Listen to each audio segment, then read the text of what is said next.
Tomorrow we should know the official results of the meeting, what form it will take. As for the latest situation in the area, oh my, viewers, I have to say, especially on the Cambodian side in Thailand, what's happening? Suddenly, they're panicking and traveling back to Cambodia in tens of thousands every day. Just in the past 2 days, hundreds of thousands have returned. Viewers, the team will show you images from the Chanthaburi border crossing. I've been trying to check the latest figures until this evening. Since 7 a.m. this morning, they've been rushing back, and in just one day, it's probably no less than 50,000 people. What do you think is causing this? I received information from Cambodians in Thailand who don't want to go home. From what I've received, the first and clear reason is that their families there are pressuring their young people working in Thailand to return home immediately. The Thai sons want to work in Thailand and don't want to go back because of the pressure from the Cambodian side, both regarding the revocation of their citizenship and the seizure of their land. This has made the Cambodians very afraid and rushing back to their country. Why? To serve the Cambodian family, isn't that right? You'll see clearly today, because the news. They're saying that Mali's statement claiming only 5 Cambodian people died, 5 soldiers and 8 civilians, was completely false. This is untrue, viewers. In some households, men and women live together, but the men are being forced into military service. It's believed they're all dead, we can't contact them, and we haven't seen any bodies. Sources have confirmed this. Speaking of Cambodian media, Prime Minister Hun Manet has announced they will fully enforce compulsory military service, requiring male citizens aged 18 to 30 to serve in the military. He explicitly stated, must serve in the military, and proposed extending the conscription period from 18 months to 24 months, or 2 years. He claims they urgently need soldiers. Meanwhile, Hun Manet's brother, Hun Manet's younger brother, posted pictures of himself on the ground today, revealing a message designed to brainwash Cambodians. He claims that despite physical injuries from attacks, the soldiers' hearts remain strong, ready to return to the front lines. He questions whether they were forced or pressured, or if they went willingly to fight, and why fight when so many are dying. He says viewers will see the truth about the deaths, the cover-up, and the refusal to tell the truth. We met a 63-year-old woman who lives in Cantalak. She said her daughter lives in Cambodia because she is of Cambodian descent. She's of Cambodian nationality, half Cambodian, something like that. Most of her relatives are Cambodian, and they were forced to serve in the military. She thinks they're all dead now. Her family has Cambodian ancestry. They immigrated to Thailand decades ago, but they still have relatives in Cambodia. Most of them were forced into military service, not voluntarily like what Hun Manet said, which is untrue. Because if they resisted, they would be punished by having their land confiscated and their citizenship revoked. This shows the rumors are true. They're forcing Cambodians, so tens of thousands, even hundreds of thousands, are returning home. Many people who came to work in Thailand are immediately arrested and forced to wear military uniforms. You can't protest, you can't post online, you'll be prosecuted and your land will be confiscated. We can't contact anyone in her family who was in the military. Her daughter just called to say they're all dead, and no one has collected the bodies.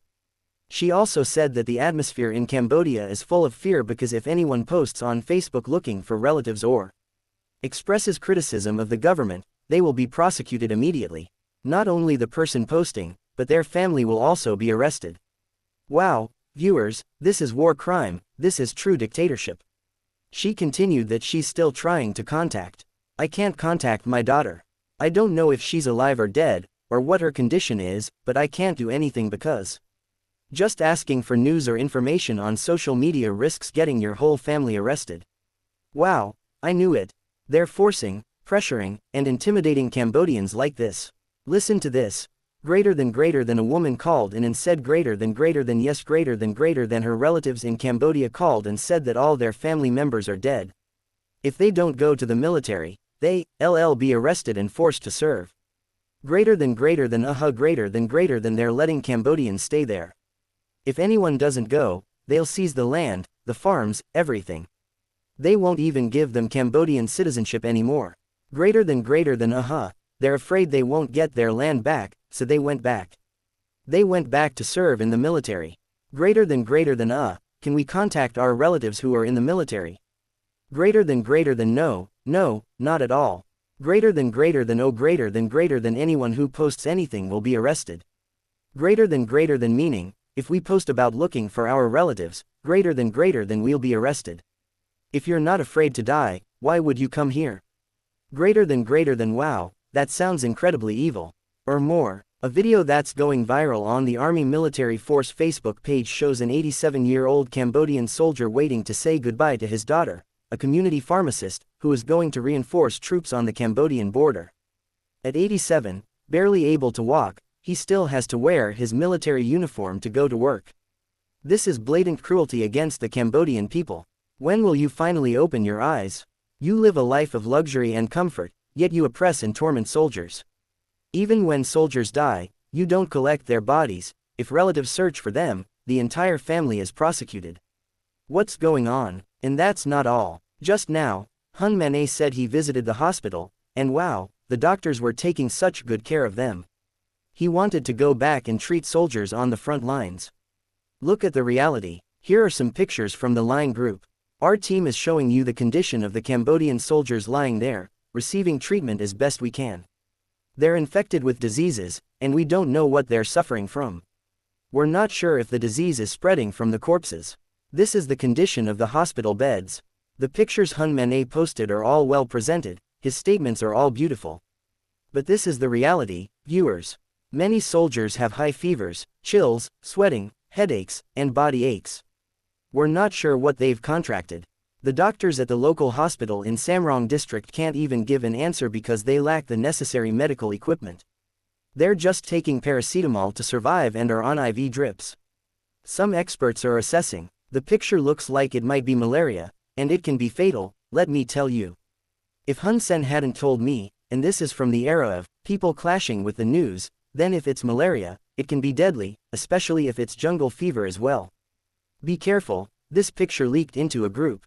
It was accidentally posted by a local Cambodian journalist, and we happen to have contacts in that line group. They posted it, then deleted it, but copies were saved. The Army military force then presented it. Look at this, it's outrageous. And that's not all. Mali said only 5 Cambodian soldiers died. Now, they're using children as tools. They're using schoolchildren, holding photos of the deceased soldiers. The page owner noticed that it's unclear if these are their real parents. It might be a ploy to gain international sympathy and deceive fellow Cambodians. Greater than look at this. There's discriminatory compensation being offered. If a soldier from the Hun Sen Protection Unit (BHQ) or Special Operations Unit dies, they receive 20 million riel in compensation. It's not just any compensation. If you convert that to Thai baht, it's 161,574 baht. That's about 100 times less than what we got for Thai soldiers. We got 10 million, but only 160,000. The difference is almost 100 times. This is just for the BHQ unit. But if it's the village soldiers, the ordinary people, the drunkards, the drug addicts, the villagers who were forced into service, they don't receive a single baht in compensation. This is just a facade. You Cambodians, watch my news. You understand Thai, right? Isn't this all just image building? It's all fabricated. From the moment Hun Manet spoke, it was all image building. Hun Manet spoke, then posted images to create a false image. The truth is completely different. Look at this. On the 8th night in Udon Thani province, the dogs were still barking in the middle of the night. What were they barking about? It's a matter of ghosts and spirits, depending on each person's judgment, but believe me, they were barking because they smelled a foul, rotten, putrid stench. They barked for hours. Meanwhile, the villagers in Cambodia, as the elderly woman mentioned earlier, said they couldn't issue a search warrant, otherwise their whole family would be arrested, their citizenship revoked, and their land confiscated. They don't know what to do because it feels like they're being forced and oppressed, their human dignity violated. All they can do is place offerings in front of their houses, according to their beliefs, to comfort their hearts, or at least let the spirits of the soldiers eat. Go watch the clip, song, applause. Therefore, this is factual information I am communicating to the good-natured Cambodian people, the ones who know their place, who are humane neighbors, working together. Let's switch to the images at the permanent border crossing, Ban Lim Market, Pong Nam Ron District, Udon Thani Province. Chanthaburi. Oh wow, it's clear now, it's very clear. He was forced to return because of the situation. Hun Sen really wanted him to come back. Greater than to use these people as tools, greater than for evil, greater than to use them as soldiers, to serve in various ways, and to create the image that Cambodians love their country and are returning home. This is because the news has confirmed that the Cambodian government will seize their land, revoke their citizenship, and use pressure on their families in Cambodia to contact Thailand. A young Cambodian man working in Thailand told everyone this, greater than he's already told his acquaintances. Greater than oh my, their parents on the other side are calling constantly. Greater than but the young people don't want to return, they feel suffocated. Their parents keep telling them to come back, otherwise their land will be seized, otherwise they'll be prosecuted. How are they supposed to live like this? The media says one thing, but what they do to the Cambodian people is another. Just today, 50,000 people fled, in the last 2 to 3 days, it's hundreds of thousands. Isn't it strange? Why didn't they return during the initial fighting? Isn't it strange? Greater than when they should have returned in large numbers, they didn't, but now more are returning because of the coercion. Once they're coerced, they pretend to be good people. Mr. Sukru, the governor of Phra Bang province in Cambodia, said, "Wow, this is an immense blessing." Cambodian Prime Minister Hun Manet arranged dozens of buses to transport Cambodian workers. Going home for free, without any cost, they're going to use them as conscripts. Do they realize they're going to use them as tools? Why, look at the Cambodians, they're starting to lose patience. When people are cornered and starving, they'll speak out. A Cambodian person on Facebook, drama addict, decided to post publicly to expose the truth. They don't need to fear prosecution because now, they say they have no jobs, no money, and they still have to pay loan interest. It's not like what Hun Sen advertised earlier, that he would waive interest rates, provide land for farming, and offer special loan interest rates. This is the first group that went back, and now they're trying to flee back to Thailand. This is the reason. What do you think, viewers? This is the reality of how cruel and barbaric the Hun Sen family is. Now, another thing I can't ignore. The former Thai monk, Phra Sut, was a Thai monk before, but he spoke disrespectfully and was expelled from his temple and went to Cambodia. Before this, there were rumors attacking him, and the Cambodians believed them. They were even speculating whether Bang Sut was a Thai spy or a high-ranking general. It got to the point where it was being shared in groups. Apparently, Bang Sut himself was terrified at the time, checking in on Facebook and running away. He lied, saying he'd appeared in Canada. He couldn't be in Thailand or Cambodia, he fled to Canada. This guy is unreliable. Once the situation calmed down and the Cambodians stopped being suspicious of him, or as they call him, Phra Maha Narinhorn, he reappeared. He even participated in an event with Akya Sri Chandra, an advisor to Hun Sen, distributing over 500 sets of donated food and essential items to help soldiers and displaced people in Phra province. This guy is cunning. In simple terms, he knows how to survive.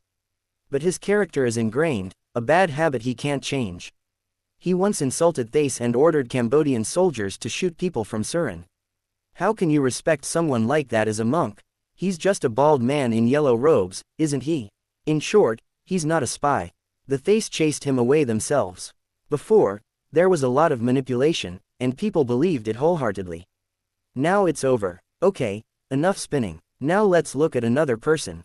Is he really a BHQ spy, a bodyguard protecting Mr. Sen, in Krasong District, Buriram Province? This morning, there was a report from Unit F4, the name sounds like a Korean singer, F4, by the Lamduan police station. They arrested someone in a motorcycle taxi stand.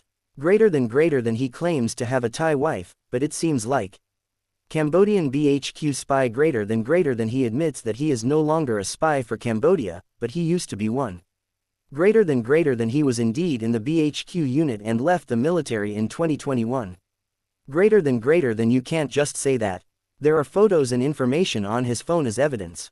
The police aren't convinced and will hand him over to the military for further investigation because there are reports that he continues to travel between Thailand and Cambodia. Greater than he just returned in June. And importantly, his Thai wife says he has plenty of money. Where does he get all that money from while his wife is poor? He must be working. You need to explain where you're getting that money from. Because everyone gets caught, and no one admits to being a spy. Look at the moment when the reporter asked, Greater than how did you get those connections with the military? How many connections? Name them. Greater than okay, we'll have more details in the evening news segment. We'll delve deeper into this. This is just a heads up. This isn't just happening in Buriram, it's also happening in Surin province. This is the immigration police of Surin province. They have deployed several hundred officers to conduct searches. Over 10 target areas are being searched for spies infiltrating Thailand, including illegal foreign workers. Therefore, many provinces need to accelerate their investigations. Anyone with information on Cambodians entering the country illegally should report it to the authorities for arrest and deportation. Those who are legally residing and earning an honest living can continue to live here. Please help us be vigilant and report anyone who is more serious than illegal workers, especially spies, to assist the authorities. If they are found to be working legally with official documents, they can stay. If not, they will be prosecuted. Let's take a look at the living conditions of Cambodian soldiers. Those who have died are not being disposed of, their corpses are rotting in the forest, a pitiful sight. And that Cambodian man from Phnom Penh, is preparing to join the army, along with Manet and Wanda, who I understand are under 30 years old, preparing to serve on the front lines. Because right now, the soldiers on the front lines are having a hard time. Let's look at Ta Quai, viewers. Today, there's a revelation at Ta Quai. It's coming from Thai soldiers, specifically Cambodian soldiers. Greater than they're not far apart in the Ta Quai temple area. You can see each other from a distance. The Cambodian soldiers are paranoid now. Greater than they've seized the Ta Quai temple to the point where they have nothing to eat. Greater than they've entered the Ta Quai temple itself and are taking. The castle was a bunker greater than now. Once you go in, you can't get out. Viewers, greater than because you forgot where you planted the bombs, greater than the person who planted them didn't know they were dead, and they didn't pass on the information or coordinates. So the people inside are afraid to come out of the castle. They've been starving for days, shouting for food and water from the Thai soldiers, saying they can't take it anymore and can't go out because they'll step on a landmine and detonate themselves. Look, viewers, there's news like this. Check out the clip. Greater than no. But actually, the soldiers knew that we could seize it using humanitarian principles. We retreated 500 meters so they couldn't see us, but they could come in to collect the bodies for religious ceremonies. But do you know what they did? They turned the bodies into biological poison, and they didn't let us see. And what they did was, they came in to seize the castle, not to collect the bodies, but to plant mines all around, preventing us from entering. And the reason what happened now is that there's nothing to eat, and they can't take anything. The person who planted them is gone, and the people inside are trying to find something to eat. I didn't ask a single Thai soldier to come and help me with the rice harvest. What are your thoughts on what Teacher Tick means? I want to know. Wow, seeing the information, it's quite pathetic. So you want it, the Ta Quai castle, right? You want it, don't you? But once you get there, you'll be stuck inside, running out of food and eggs. You won't even be able to get out for fear of stepping on a self-destructing bomb. What kind of nonsense is that, viewers?